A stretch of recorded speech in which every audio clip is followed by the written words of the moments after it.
I don't know how to start this without sounding completely insane, but I'll try.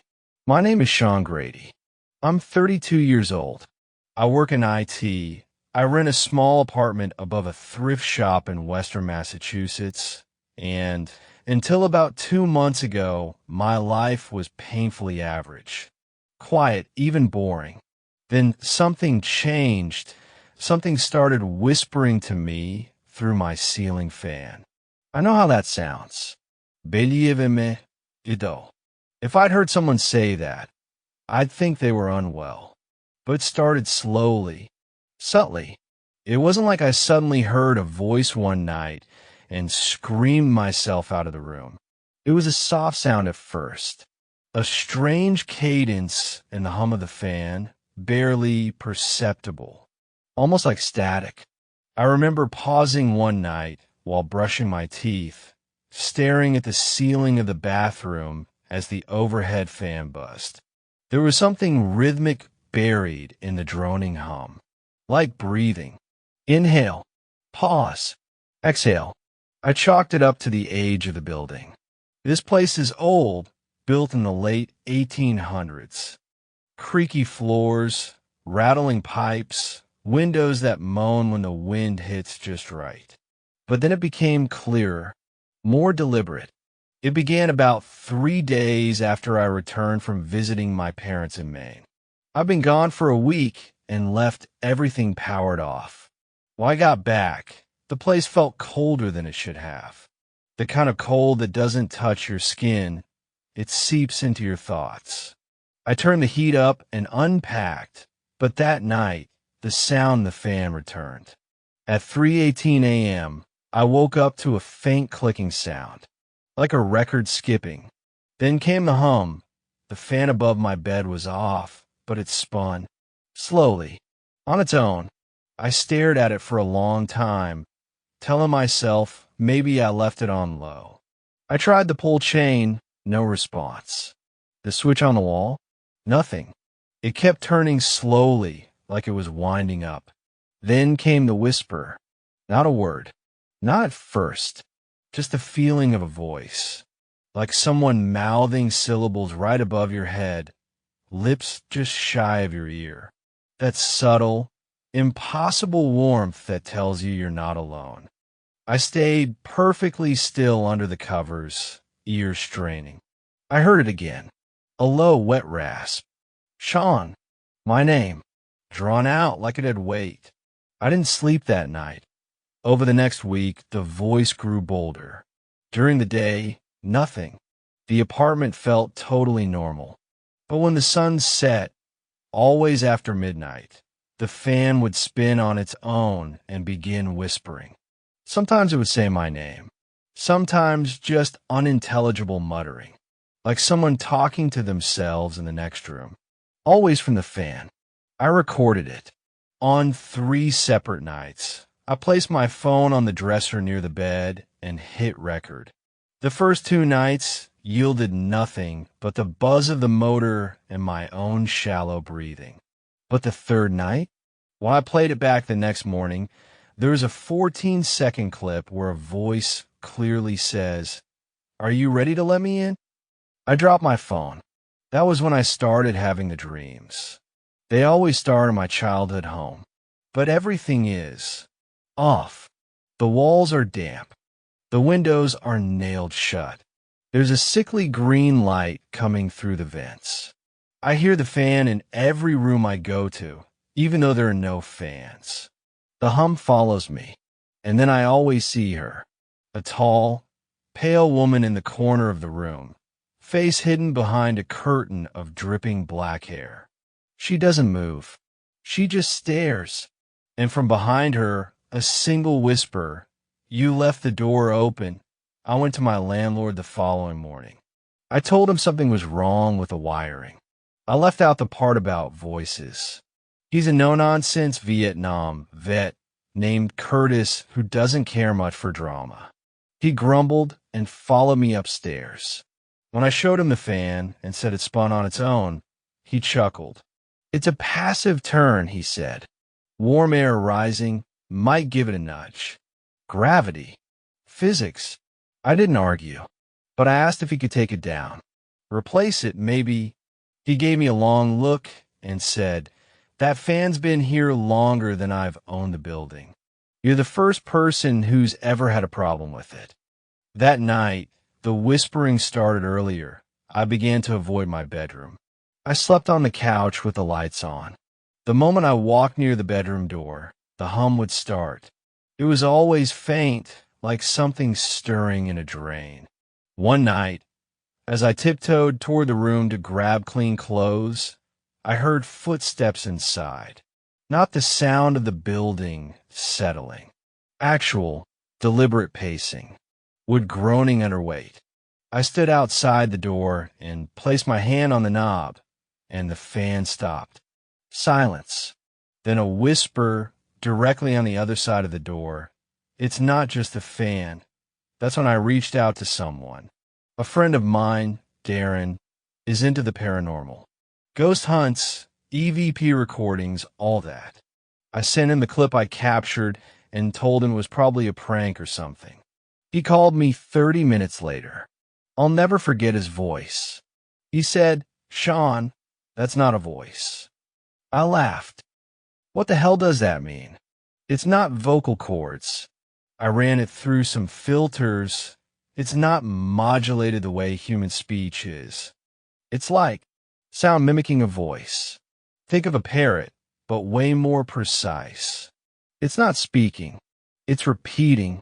That night, the whisper came through the living room vent. It said Darren's name. I didn't tell Darren about the fan saying his name. I almost texted him, fingers hovering over my phone, but I couldn't bring myself to do it. I felt like acknowledging it would somehow give it power.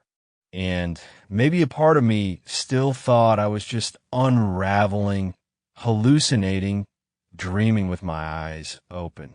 That was easier to swallow than believing a fan could whisper personal names into my living room. But denial only lasts so long. On a cold Thursday morning, I came home from work to find a piece of paper slid under my apartment door. No envelope, no return address, just a single line printed in typewriter font. "It doesn't need to spin to hear you." I froze. My heart thumped in my ears as I stared at the paper. I didn't open the door for 5 full minutes. When I finally did, I walked through my place slowly, turning on every light. The fan was still, silent, but I could feel it watching. That weekend, I decided to visit the public records office in town. My landlord said the building was old. He wasn't kidding. According to the city archives, the structure used to be a boarding house in the early 1900s. It had a long history of short-term residents, most of whom left abruptly or mysteriously. There were barely any tenant records before 1950, but I found one obituary article buried in microfilm from 1932. A man named Walter Pritchard had apparently died by suicide in the very unit I now occupied. According to the newspaper, neighbors complained of a low groaning from his room in the nights leading up to his death. One even reported hearing her voice in the ceiling, though the article didn't clarify who her referred to. The most disturbing line was the last sentence of the obituary. When they broke in the door, they found Walter curled beneath the fan, fingernails torn, as if he tried to claw his way through the floor.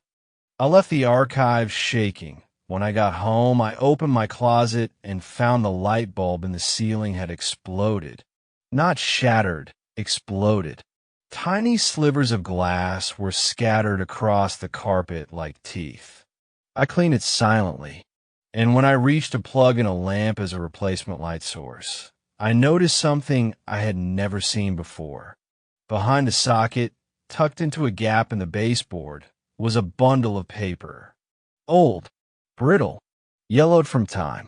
Inside were 5 sheets, all handwritten in frantic cursive. I'm not proud of it, but I scanned them for clues and took photos. They were diary entries. The first was dated August 9th, 1988. Here's part of what it said. It spoke again last night. From a fan. But this time it asked about Mother. Said her name. Told me what she looked like when she died. How would it know that? I burned the photo, but it still knows. It always knows.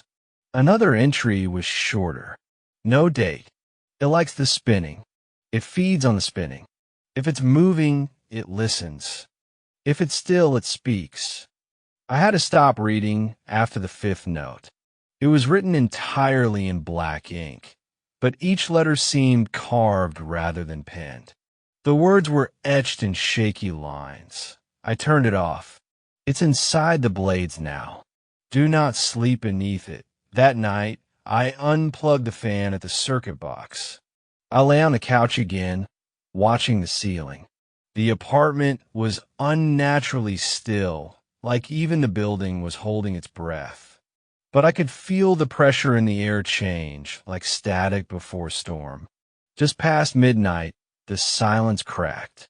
A single thump. Then the faintest whisper, "I don't need wires." I moved into a motel for the next 2 nights. Darren finally agreed to come see the apartment himself. I didn't tell him everything, just that I thought there was something wrong with the fan. He brought an EMF detector, a thermal camera, and a digital voice recorder. Ghost hunting gear. "I've seen some weird shit," he said.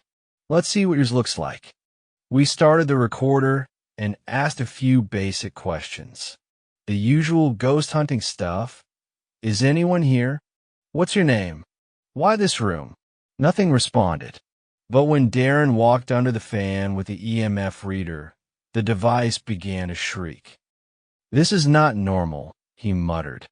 "There's no electrical current running to it, right?" "Nope.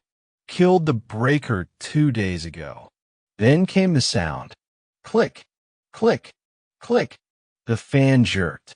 Not a full turn, just one single twitch. Like something inside it had kicked. Darren turned white. "I think we should go," he said, backing toward the door. Before we could leave, the fan spun once, and all the bulbs in the apartment popped. Shards rained down. The apartment plunged into darkness. Then, louder than I had ever heard before, the fan whispered, not from a ceiling, but from behind us. "Why did you bring him here?" We ran. Darren didn't come back. He won't take my calls. I don't blame him. The building smells different now. Damp. Moldy. Like wood rotting underwater. And no matter what I do, the fan never stops. It spins, even when disconnected. It hums, even with the motor gone. And the whispering is constant now. It knows I try to get help. It knows when I'm thinking of leaving.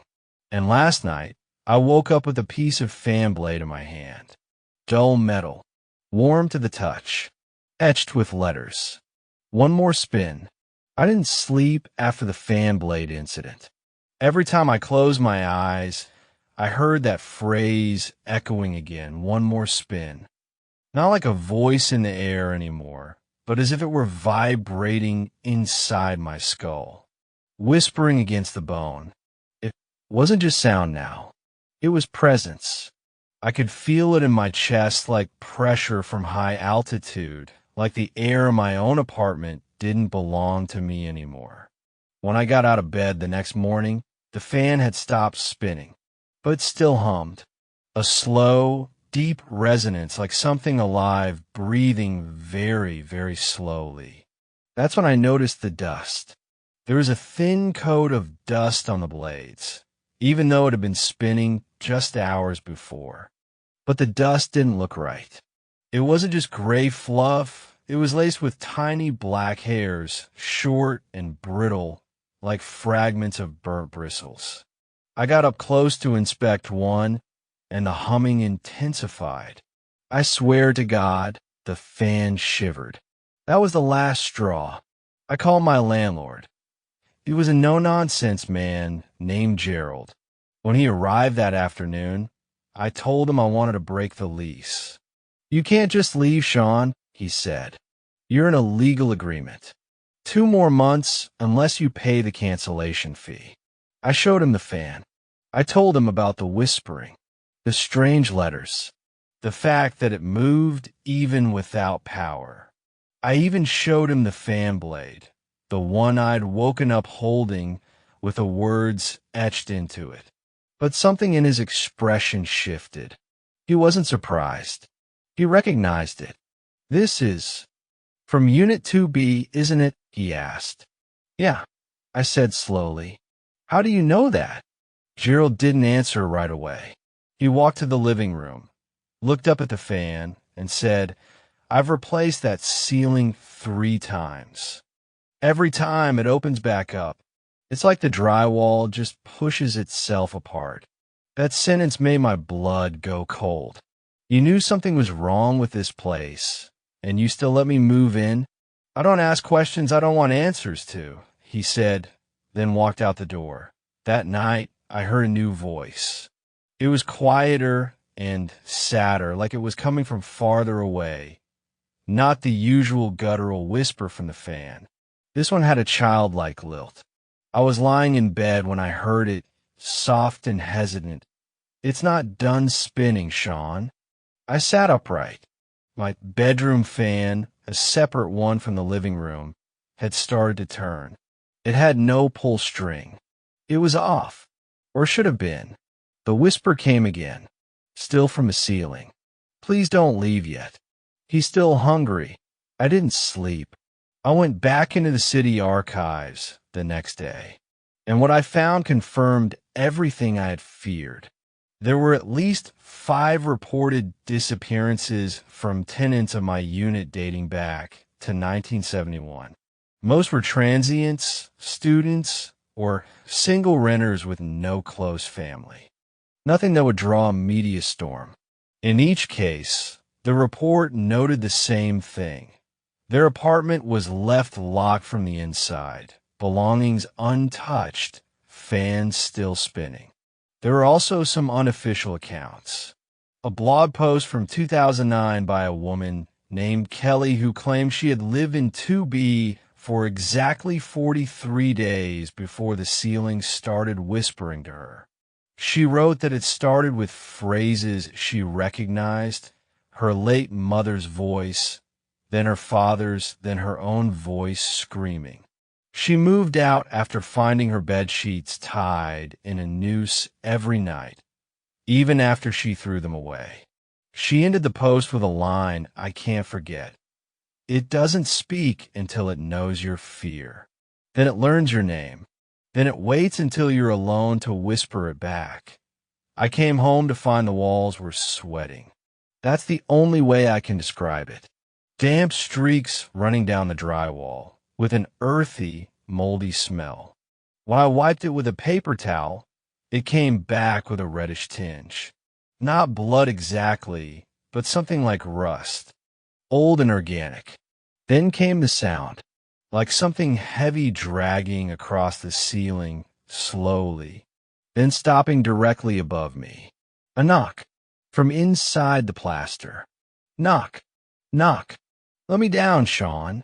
It didn't sound human. It sounded like something imitating speech, like a throat that wasn't made to talk, forcing itself to pronounce syllables. Dry and creaking. The same rhythm as the fan motor. I ran. Again, I stayed with a co-worker for 3 days. When I returned, I found the word stay scratched into my bedroom wall. It wasn't written in marker or pen. It was gouged in. I checked the ceiling. The fan had moved again, not just spinning but tilted on its axis slightly, like something had pushed it from inside. That night, I had a dream. I was standing in my living room. The fan above me was disassembled, blades on the floor, motor exposed. Inside the fan housing was a small, writhing shape. At first, I thought it was a bird. Then it looked at me. It had eyes, thousands of them, each no larger than a pinprick. Human eyes, looking at me, blinking independently, like they were growing from inside a shared body. Then it spoke, not with words, with every voice I'd ever heard. My mother, Darren, Gerald, my own voice, a chorus, overlapping. We are the name in the blades, and you're the next echo. I woke up screaming. I don't remember cutting myself. But when I turned on the lights that morning, there were letters scrawled on the wall and blood from my palm. Spin or sink. I tried to pack, tried to leave, but every time I crossed the threshold, I'd feel violently sick, like vertigo was pulling me back toward the living room. Like gravity shifted. I even got the front door once before I blacked out. I woke up beneath a fan. It was spinning. The motor was off. The breaker was still dead. But the blades turned like something was pushing them from inside. And last night, something new happened. I looked in a mirror and saw someone else behind me. Not a person, a shape, something standing directly under the fan. Not tall, but wide. Its edges were wet, like water was pouring off it. And where its mouth should be was a cavity filled with rotating blades. It lifted a finger to its mouth and whispered, "You're almost ready." I didn't think it was possible to feel more afraid than I already did. But that was before I found the blueprint. I had intended to leave the apartment once and for all. Bags were packed. Phone charged. I had forced myself to stay awake with coffee and energy drinks, waiting for daylight. I didn't want to risk another night here, especially after seeing that thing behind me in the mirror, that wet thing with fan blades in its mouth. But at 4:38 a.m., something strange happened. The entire apartment pulsed. Not just a noise, but a tremor, like the whole structure took a breath. The floorboards groaned in a wave that began beneath the ceiling fan and rolled outward, as though something massive stirred beneath me. And then the power flickered. The breaker had been off for days. I had cut it myself. But all the lights flickered on for less than a second, just long enough to reveal a dark stain spreading from beneath the center of the living room fan. When I stepped closer, I realized it wasn't just a stain. It was a symbol, charred into the floor. The shape was like a compass with extra arms, 10 spokes in total, each pointing to a letter or number scorched into the wood. It pulsed faintly, even without electricity. The center was a circle that had been burned straight through to the subfloor. I pulled out a screwdriver and began carefully prying up the loose floorboards around it. That's when I found the blueprint. It was curled underneath a false panel. Old, yellowed, and brittle. But when I unrolled it, my hands went numb.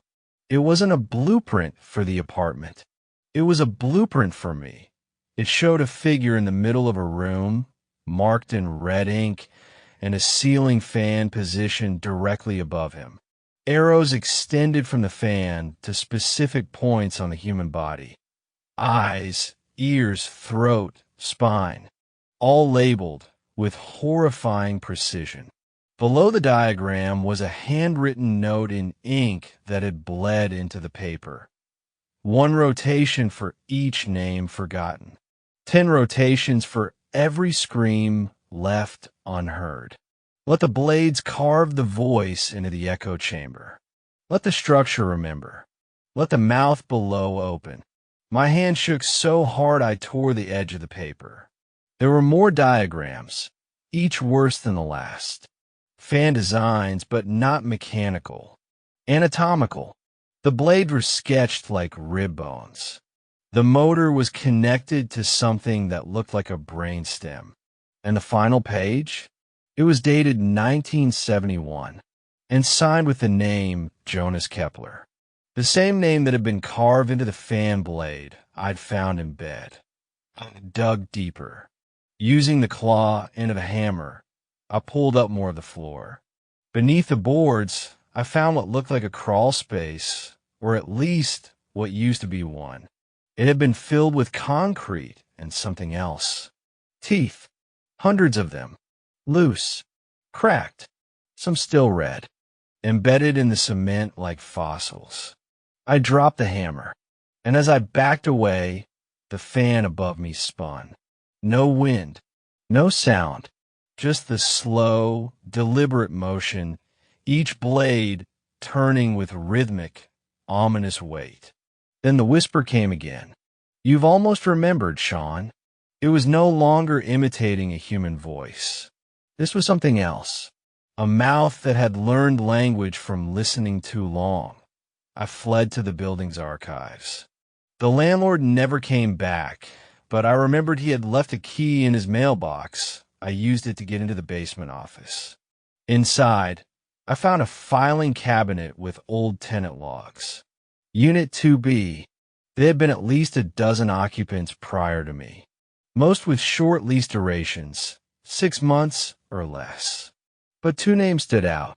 Jonas Kepler, 1971, and Arthur Greaves, 1983. Greaves's file had a handwritten note. Tenant left without notice. Room sealed pending noise complaint from 2A. No foul play confirmed. But attached to the back of the folder was a photo. It showed the inside of my living room. Same fan, same stain beneath it.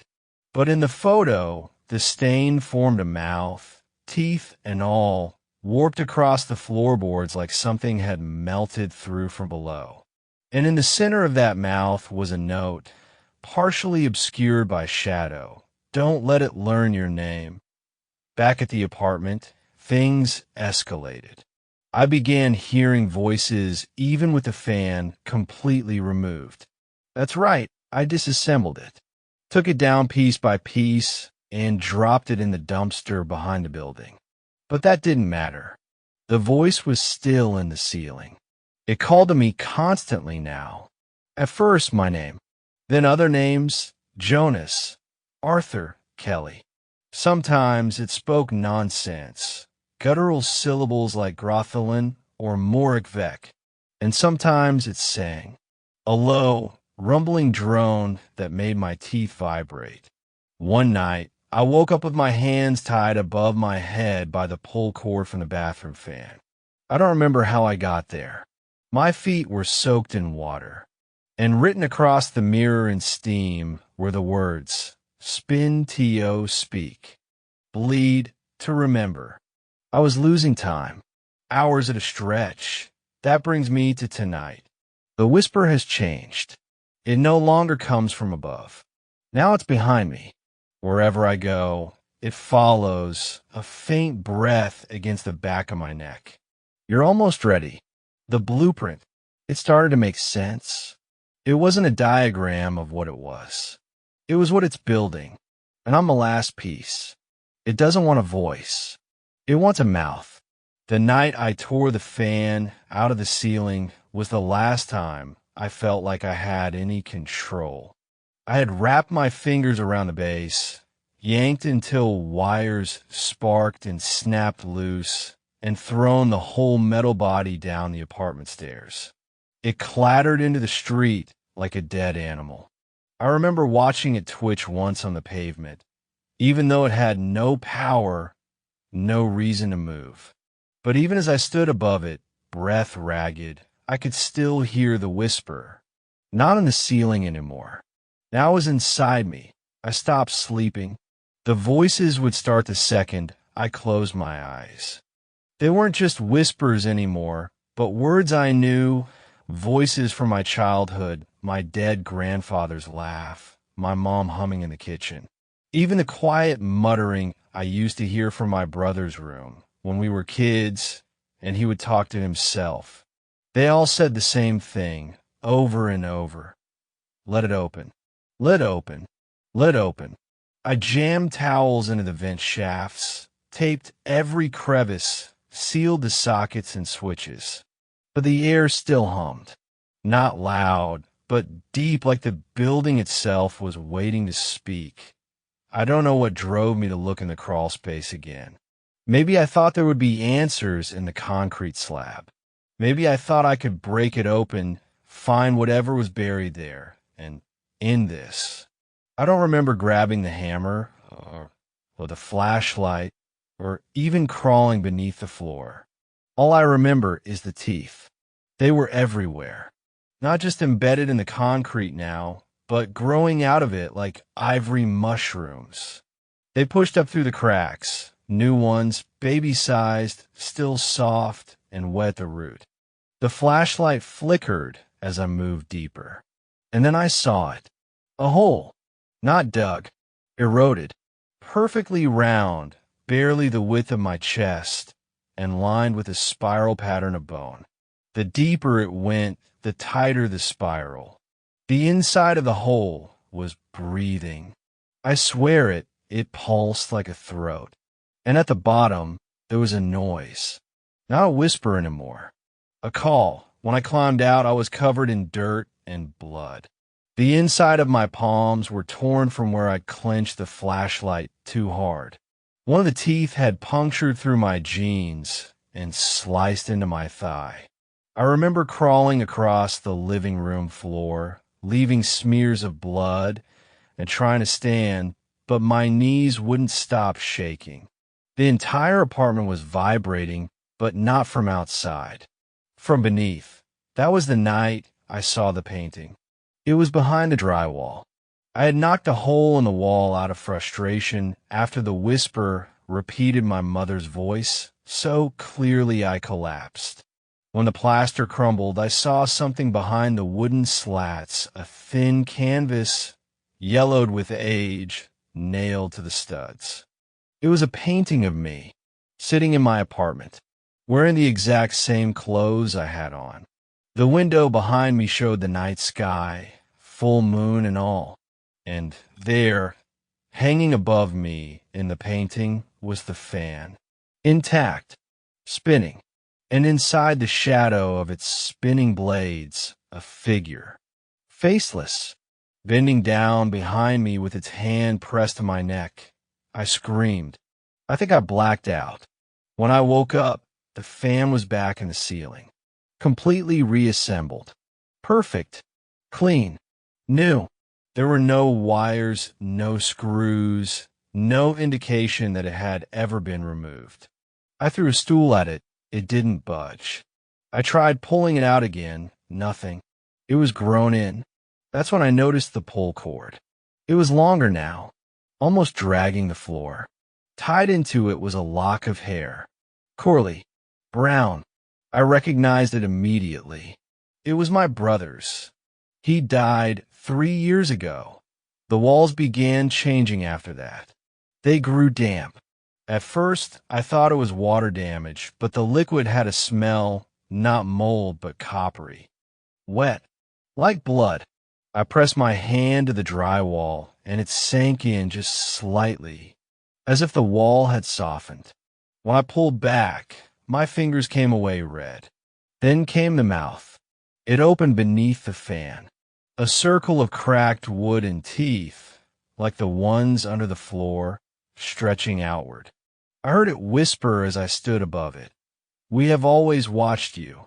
From the grate. From the fan. From behind the walls. You're the one who listens back. And I realized something. It didn't want to kill me. It wanted to make me part of it. That brings us to now. I don't leave the apartment anymore. Not because I can't, but because I don't know where the apartment ends anymore. The layout shifts. Sometimes the hallway goes on for too long. Sometimes I open the closet door and it leads into the crawl space again, even though I sealed it. The windows don't show the street anymore. Just static, or my own reflection, looking back with a smile I know I didn't make. And the fan never stops spinning now. Even without power, it spins for me. I've rewritten this part more times than I can count. Not because I don't know what happened, but because every time I try to explain it, I get sick. The air around me thickens. The fan slows, then stops, then begins spinning the opposite direction. I can't tell if it's warning me or waiting, but I have to finish.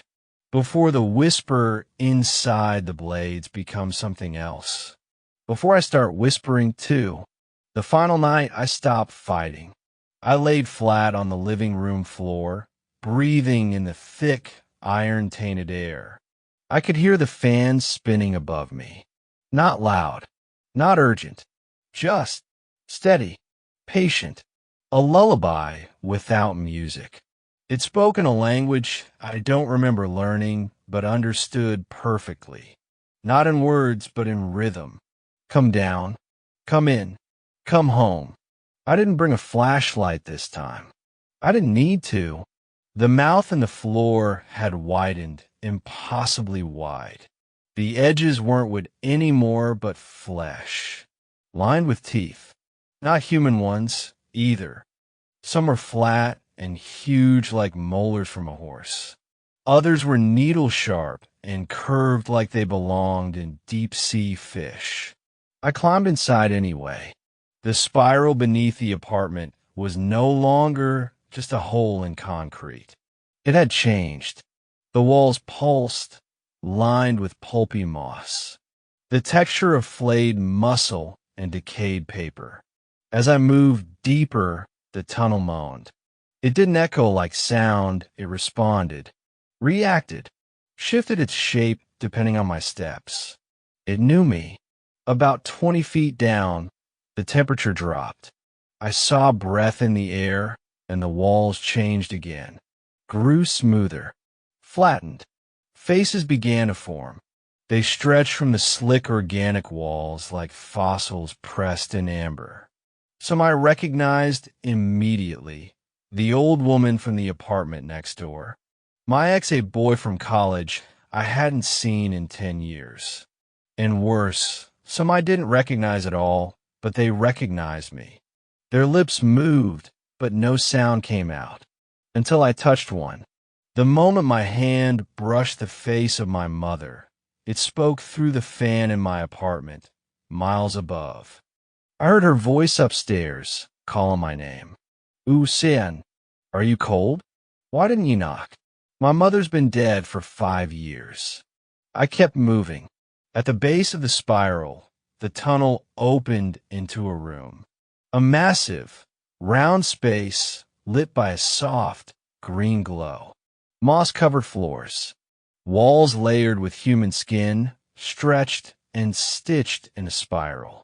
In the center was a fan, but not like the one in my apartment. This one was massive, 15 feet tall, ancient. Its blades were carved from bone, human and otherwise. It didn't spin, but it breathed, expanding and contracting like a lung.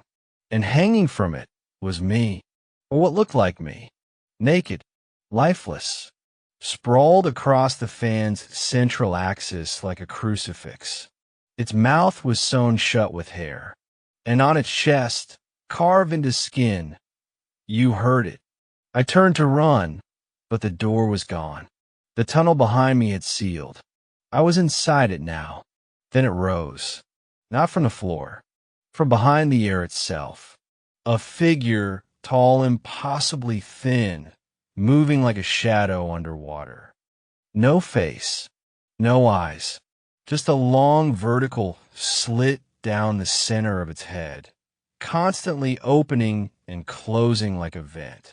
It exhaled in my direction, and I felt a piece of myself pulled loose. My memories, bits of childhood, faces of strangers, screams I didn't remember making, all torn from my mind and pulled into its breath. I collapsed. It whispered, not from a mouth, but from every fan blade, every vent, every breeze I'd ever felt in my life. You listened. You remembered. You opened the door. The collector knelt beside me, slid something under my skin. A blade, a whispering coil, a fan. It said, "Now they will hear you." I woke up in my apartment, sitting on the couch. Everything was as I left it. Clean, white, quiet. The fan spun slowly. I stood, checked the closet. No crawl space. No teeth. I opened the drywall. No painting. Nothing. I looked in the mirror. My eyes were wrong. There was a faint, circular scar in the center of my chest, right where the whispering started. I turned on the sink. The water came out cold, and when it hit the bowl, it made a sound. Not a splash. A voice. A whisper, echoing off porcelain. Pass it on. If you're reading this, I need you to understand. It spreads through attention. It doesn't want worship. It doesn't want blood. It wants awareness. Every whisper you've ever heard when you're alone, that breeze across your neck in a closed room, that vibration in the ceiling vent when no one is upstairs, it's not random. It's a collector breathing in your thoughts. And if you hear a voice the next time your fan hums on by itself, do not respond. Not even in your mind. Because once you listen, it knows your name.